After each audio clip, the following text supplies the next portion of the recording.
Hello and welcome to Jill Cameron Creations. Today we are going to take a look at a card that I created, Build a Card, and there's an SVG file that you'll be able to download over off of my website.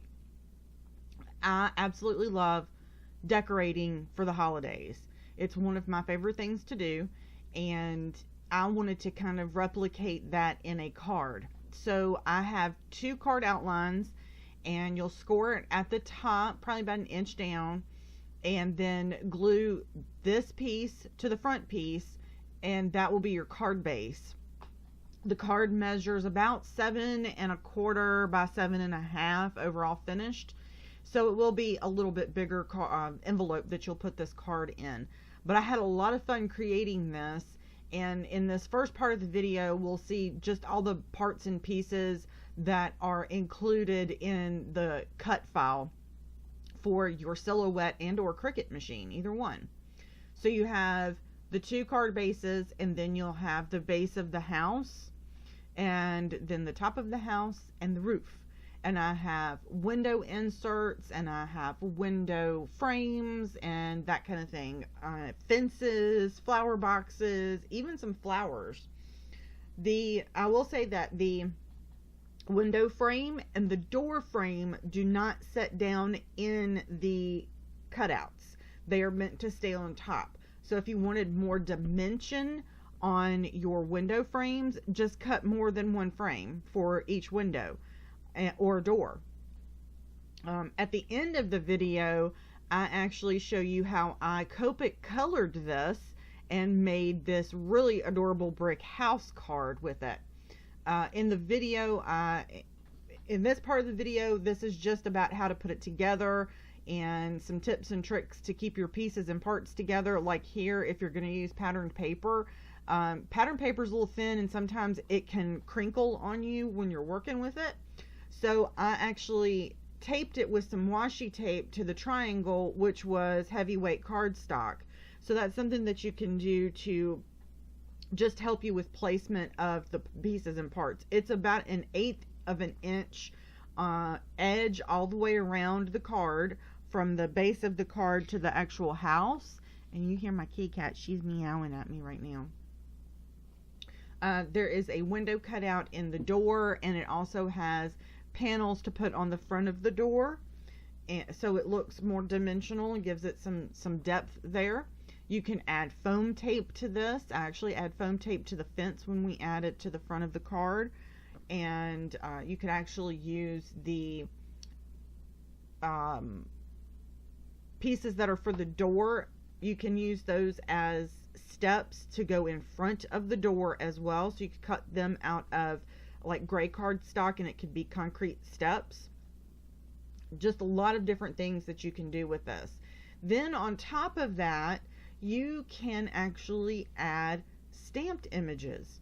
You're a traditional stamper, you're just, you're just interested in those traditional stamps and that kind of thing. You can actually do this card, cut it out on your Silhouette and or Cricut, and then add your traditional elements. You could stamp those.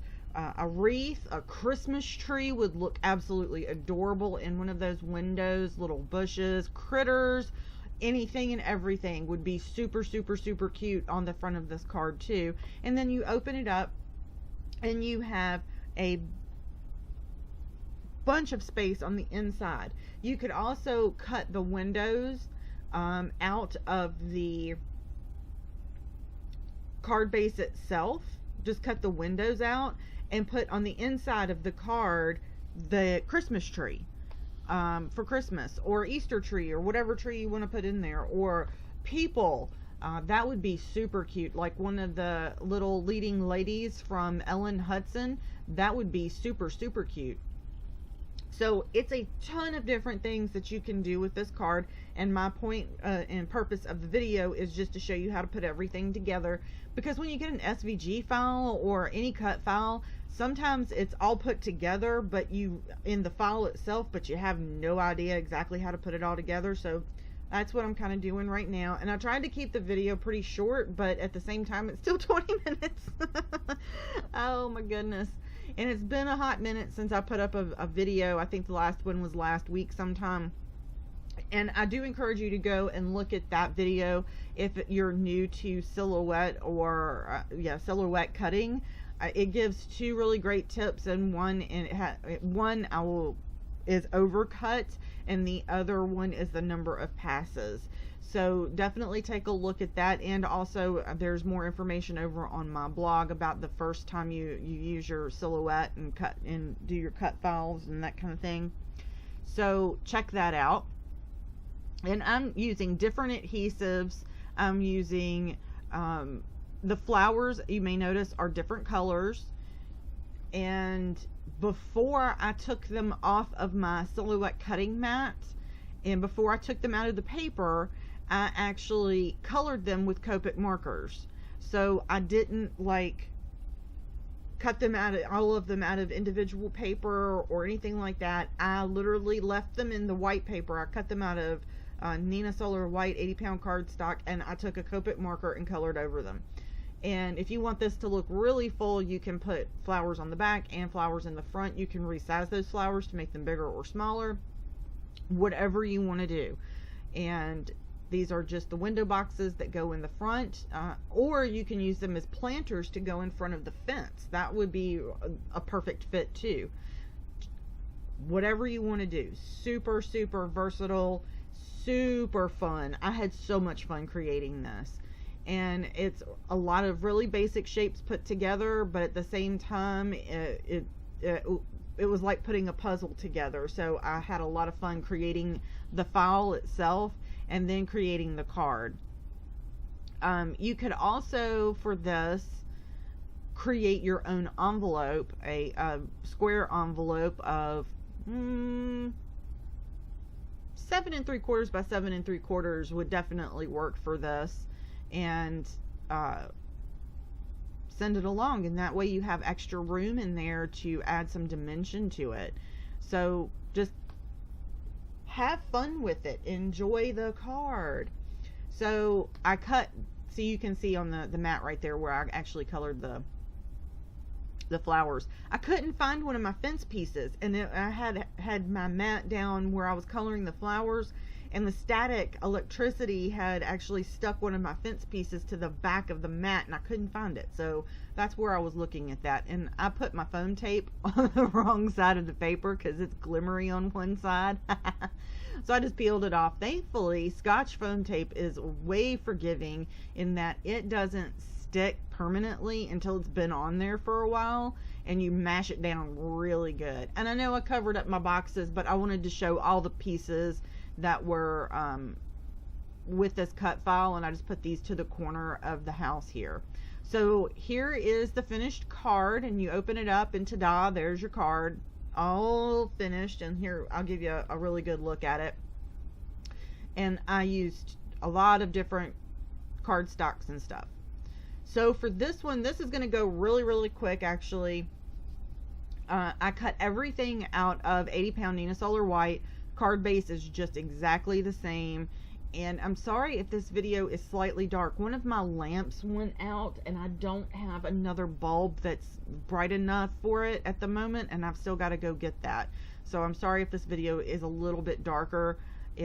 I was literally sitting here and was working via video chat with a fellow blogger, and I said, okay, well, I'm going to put a timer on and we're going to go get to work. And as soon as I pushed start, the bulb blew, and I jumped out of my skin because it literally popped. And it was one of those first LED bulbs that were swirly, and it literally popped. It scared me to death when I was sitting downstairs by myself with nothing on in the house, like no TV, no nothing. Oh, it scared me to death. So I wanted to show you that you could actually use this and still Copic color with it. This is the roof line, and I started with either the 110 or the 100 marker for black, I don't remember. And then I did C9 and C7 and C5 and all the way up, and just colored it to give it some dimension. And you can actually really see it in the final in the final card. I might not have gone all the way up to C5. I might have just stopped at C7. And I blended that all in, and now I have a black roof line, but it has some dimension to it. It's not just solid black. And I'm going to do the exact same thing with all of my pieces. At first I was going to, you'll actually see it in a minute when I flip this over and you see the ink pad over there to the right. I didn't use that. I decided I wanted a brick house, and I did not have a brick stencil because I was actually going to ink blend a brick stencil. I don't have a brick stencil. Did not know that at all. Very, very disappointing. So I took an R59 and just made marks, big fat dash marks. I didn't worry about spacing. I didn't worry about the thickness. I didn't worry about placement. Sometimes I drew the box, and sometimes I just used the marker itself. I'm using the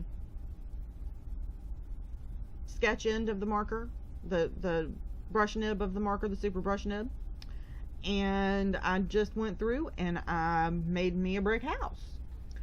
And in the video you'll see that the triangle top part of it, I made that brick too, and after I got it together I didn't like it, so I actually went back and cut another triangle plain white, and then I cut that into strips, and I put on the very edge of it dark gray.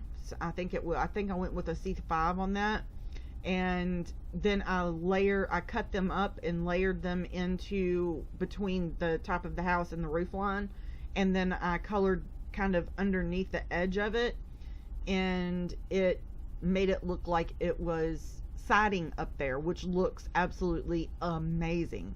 So I was very pleased with how that turned out after I didn't like all the brick on the front of the house. So you'll see that in the end. I also added some other things after I finished the video because I thought the card just kind of looked plain. I punched a hole in the front door and added a brad for the door handle. I drew in the cross hatches on the windows, and I also added the window flower bins and added flowers in those. I did not add the chimney on this one. Just didn't want to, so I didn't. But if this is a very easy way to draw a brick. Now you're like, well, that just looks like red marker splotched across white. In order for it to actually look like brick, I took a W3. Nope, I told a lie. I took a W5 and went around each of the bricks in a very, very sloppy manner. I mean, just a very, very sloppy manner. And then I took a W3 and went over the entirety of the card and or of the image that I'm coloring here, the brick. And what that did was it kind of bleached out some of that red and gave it texture. So it ends up actually looking like brick. It is super, super sweet. So here I'm taking that maybe it is a W3. It is a W3. And going around each of them and just add, this is the mortar that's in between the bricks, and this is just another way that you can put together this card. It's absolutely so versatile and so amazing. It can be a welcome home card, it can be a congratulations, you just bought a new house, it could be a note to your 20-some-year-old kid to say, I love you, but you need to move out. Find your own place to live. You can use this for anything, and I've had a lot of fun playing with this. So head on over to my blog, and don't forget to grab your SVG file. And if you have any questions about it when you get to creating with this, don't hesitate to drop me a line at Jill@JillCameronCreations.com or hello@JillCameronCreations.com, either one. And I would love to see what you create with this SVG file, with the Build a House file. I would love to see what you create with this. If you do decide you want to make this smaller, you will need to scale the image down. and select everything and scale it down by a percentage so that everything will still fit. The other thing is this is an SVG file, and you will definitely need to have Designer Edition of Silhouette Studio or higher to import an SVG file. So just keep those two things in mind as you're working with this. And this file will also be over in my resource library. So if you are already already received my newsletter and you are subscribed over on my website, then all you have to do is go head over to my blog and click on resource library, and this file will be at the bottom of the list because it goes from oldest to newest, and it will be at the bottom of the list. So grab that and then share what you make. Now, in order to give the window edges some depth, I used a C3 and just colored around the inside edges of them.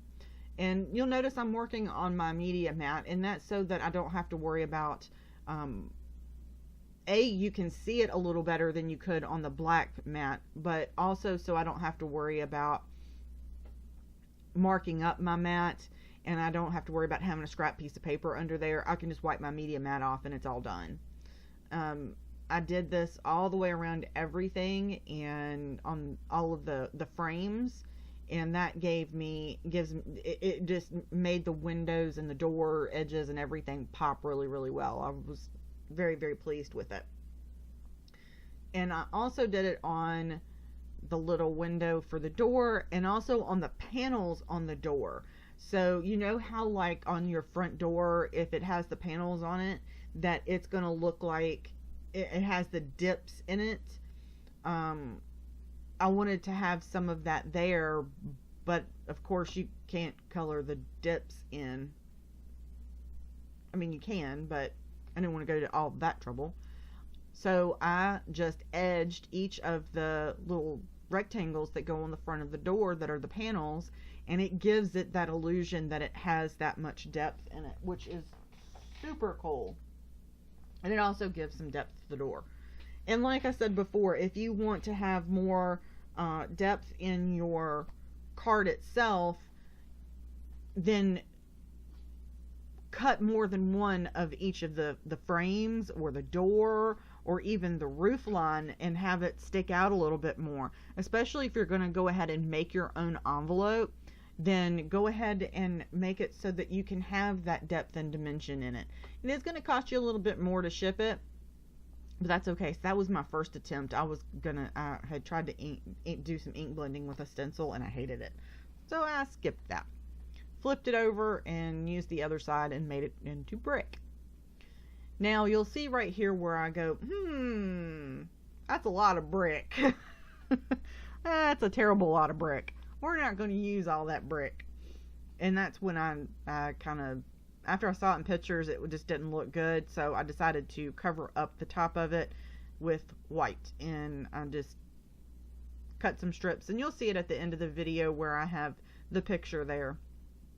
And it was a lot of fun to make this card. It's super, super, super sweet.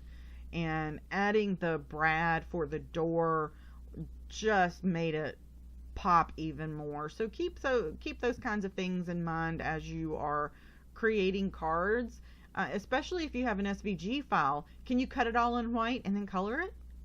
Is that something that you can do? I mean, why not? You have the means and the opportunity. Notice on my coloring, I'm just doing really basic coloring though. I'm not worried about doing any blending. I'm not worried about doing any kind of multicolor of anything. And it's because the front of the card is so detailed already that I am not concerned with that depth being there or any specifics of color. This is an overall card that you're going to spend some time on. It probably took me about an hour to color it and put it together. When I just putting it together and cutting it and everything, it took me, if I just used the patterned paper, it took me I'm gonna say about 30 minutes or so to do it, and that was completely fine. And it was also completely fine that it took me about an hour to do this card, for it to be colored. It super cute card. So just keep those kinds of things in mind as you're doing it. I mean, if you want to add more detail to this and add a little bit darker blue, like around the edges where the curtains are, to have it to look like they're more depth and they're in shadow and not in the light, absolutely do that. And it's not going to do anything but make the card look better. So just however you want to do it. You can also keep it super simple. You can color this with pencil. You could color it with Tombow markers. You could use brick patterned paper. You could ink blend it with a stencil like I was going to if I'd have had a brick stencil, which I don't, which means I'm going to have to make one. And I'm kind of distracted at the moment because I have a kitty at my feet begging for attention, and she wants me to scratch her and scratch her and scratch her. So that's what I'm leaning down so you don't hear her meowing. I'm scratching her little naughty head. And there's just so much you can do with this card. It's just so much. I was super pleased with it as it came out, and it is it is bigger than a standard card, and it is an odd shape, so putting it in an envelope will be kind of a pain in the butt. However, you can make, like I said, about a 7 3/4 inch by 7 3/4 inch envelope, and that would be absolutely perfect for this. And you could then add more dimension and whatever you wanted to the card and seal it up and send it off. Be super fun. So I'm almost finished here, and then you'll see at the end I have that the picture of the finished card where I updated some of the stuff on it and added the siding at the top and added the door and put on the window boxes for the flowers. You can check all that out. Head over to my blog at jillcameroncreations.com and get that SVG file in the free resource library, and sign up if you don't have access to my library or don't get my newsletter, so you can get that file so you can make your own card and then you can share it with me. Thanks for stopping by today, and I hope to see you soon. Bye.